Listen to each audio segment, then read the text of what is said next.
नमस्कार मंडळी, आमच्या आगरी टशन या चॅनलमध्ये मी तुमचं सर्वांचं मनापासून स्वागत करत आहे। तर आज आपण बघणार आहोत आगरी पद्धतीने बनवलेले झणझणीत असं चिंबोऱ्यांचं रस्सा। तर आपण बघू शकता मी छान असे चिंबोरे बाजारातून घेऊन आलेले आहे। हे बघा, चिंबोरे आणलेले आहेत आणि ते स्वच्छ धुवून घेतलेले आहेत। हे बघू शकता तुम्ही। चिंबोरे बनवताना हीच काळजी घ्यायची की चिंबोरे आपण व्यवस्थित स्वच्छ धुवून घ्यायचे। तर आता आपण यासाठी लागणारे वाटणाची तयारी करून घेऊया। त्यासाठी साहित्य लागतं लसूण, आलं घेऊया, थोडे खडे मसाले घ्यायचे आहेत, मिरची घ्यायची आहे। खडे मसाल्यामध्ये दालचिनी, लवंग, कढीपत्ता, कोथिंबीर घेऊया, टोमॅटो, सुकं खोबरं भाजून घेऊया आणि ओलं खोबरं सुद्धा घेतलेलं आहे। आता याचं छानपैकी पेस्ट तयार करून घेऊया। ही बघा, पेस्ट तयार झालेली आहे। आता आपण एका पातेल्यामध्ये तेल गरम करून घेऊया, त्यामध्ये तमालपत्र घालूया। तमालपत्र तडतडले आहेत, आता त्याच्यामध्ये बारीक चिरून घेतलेला कांदा घालूया। आता याच फोडणीमध्ये आपण 5-6 लसूणाच्या पाकळ्या ठेचून घेऊया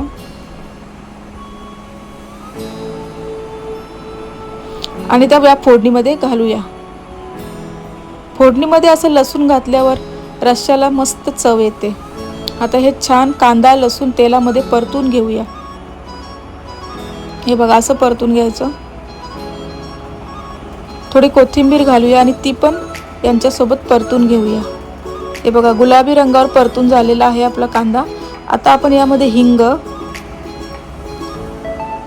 हळद, घरगुती आगरी मसाला, धनेपूड, गरम मसाला घालून घेऊया आणि मंद आचेवर हे मसाले आपण तेलामध्ये छान भाजून घेऊया।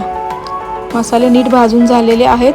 आता आपण यामध्ये वाटण घालूया। आपण तयार केलेली पेस्ट आहे ती घालून घेऊया। हे बघा, आता ही पेस्ट या कांद्यामध्ये छान तेलामध्ये परतून घेऊया। हे जेवढं नीट परतलं जाईल तेवढं आपल्या कालवणाला व्यवस्थित चव येईल।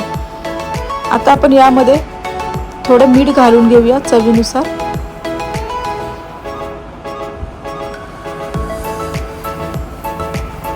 मीठ घातल्यावर पण हे मसाला आपण व्यवस्थित परतून घ्यायचा आहे आणि आता यामध्ये आपण स्वच्छ धुवून घेतलेले चिंबोरे घालून घेऊया। हे बघा, एक एक करून असं सर्व ह्याच्यात घालून घ्यायचं।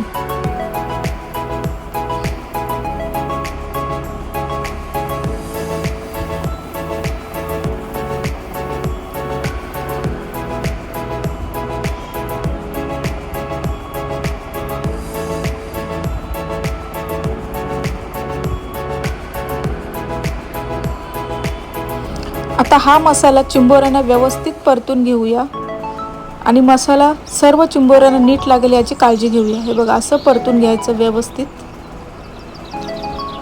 आता मी गॅसची फ्लेम थोडी वाढवलेली आहे जेणेकरून मसाला सगळीकडे लागला जाईल। हे बघा, असं सगळीकडे लावून घ्यायचं। आता यामध्ये आपण गरम पाणी घालून घेऊया। हे बघा, गरम पाणी घालून घ्यायचं आणि गॅस मोठाच ठेवायचा आहे।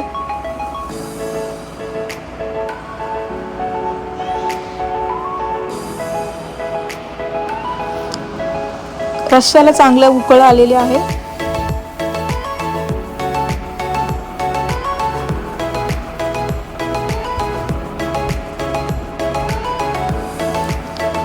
बघू शकता तुम्ही, रस्सा छान उकळलेला आहे। याच्यावर आपण झाकण ठेवूया। गॅसची फ्लेम थोडी कमी करूया आणि झाकणावर थोडं पाणी ठेवून आपण 10 मिनिटे याला शिजून देऊया।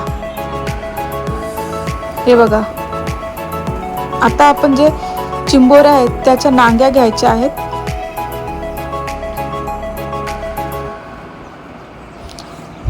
आणि त्या नांग्या मिक्सरला छान पेस्ट तयार करून घ्यायची आहे। आता ही पेस्ट एका चाळणीमध्ये आपण गाळून घेऊया।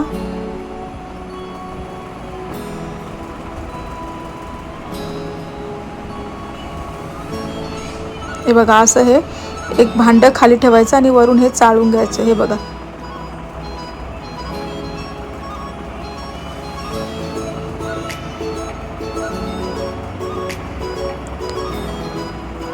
इकडे बघू शकता तुम्ही, चिंबोऱ्या छान आपल्या शिजलेल्या आहेत अर्ध्या. आता आपण काय करूया, ह्याच्या नांग्यांचं मिक्सरला लावून पेस्ट केलेली आहे ती याच्यामध्ये टाकून घेऊया थोडी. आता व्यवस्थित ढवळून घेऊया. हे असं केल्याने आपला जो कालवण आहे तो छान बनतं. त्याच्यानंतर हे खूप कॅल्शियम पण आपल्याला याच्यातून मिळतं. हे बघा, छान उकळ आलेले आहे. आता याच्यावर झाकण देऊन पुन्हा 10 मिनिटे शिजायला ठेवूया. अशा पद्धतीने जर तुम्ही हे कालवण बनवलं तर खरोखर तुम्हाला खूप आवडेल. तुम्ही करून बघा आणि मला कमेंटमध्ये सांगा कसं झालेलं आहे. तर हे बघा, छान उकळ आलेले आहे आणि आपला झणझणीत असा चिंबोऱ्यांचा रस्सा तयार झालेला आहे. हे बघा, छान असा चिंबोऱ्यांचा रस्सा तयार झालेला आहे. तुम्ही पण नक्की करून बघा, तुम्हाला पण आवडेल. हे आपण भातासोबत, भाकरीसोबत खाऊ शकतो. एक नंबर लागतं. मला मीठ थोडं कमी वाटत होतं म्हणून मी थोडं मीठ वरून टाकून घेतलं. थोडी कोथिंबीर टाकूया आणि छान सर्व करूया. जर तुम्हाला माझे व्हिडिओज आवडत असतील तर माझ्या चॅनेलला लाईक करा, शेअर करा, सबस्क्राईब करा. धन्यवाद.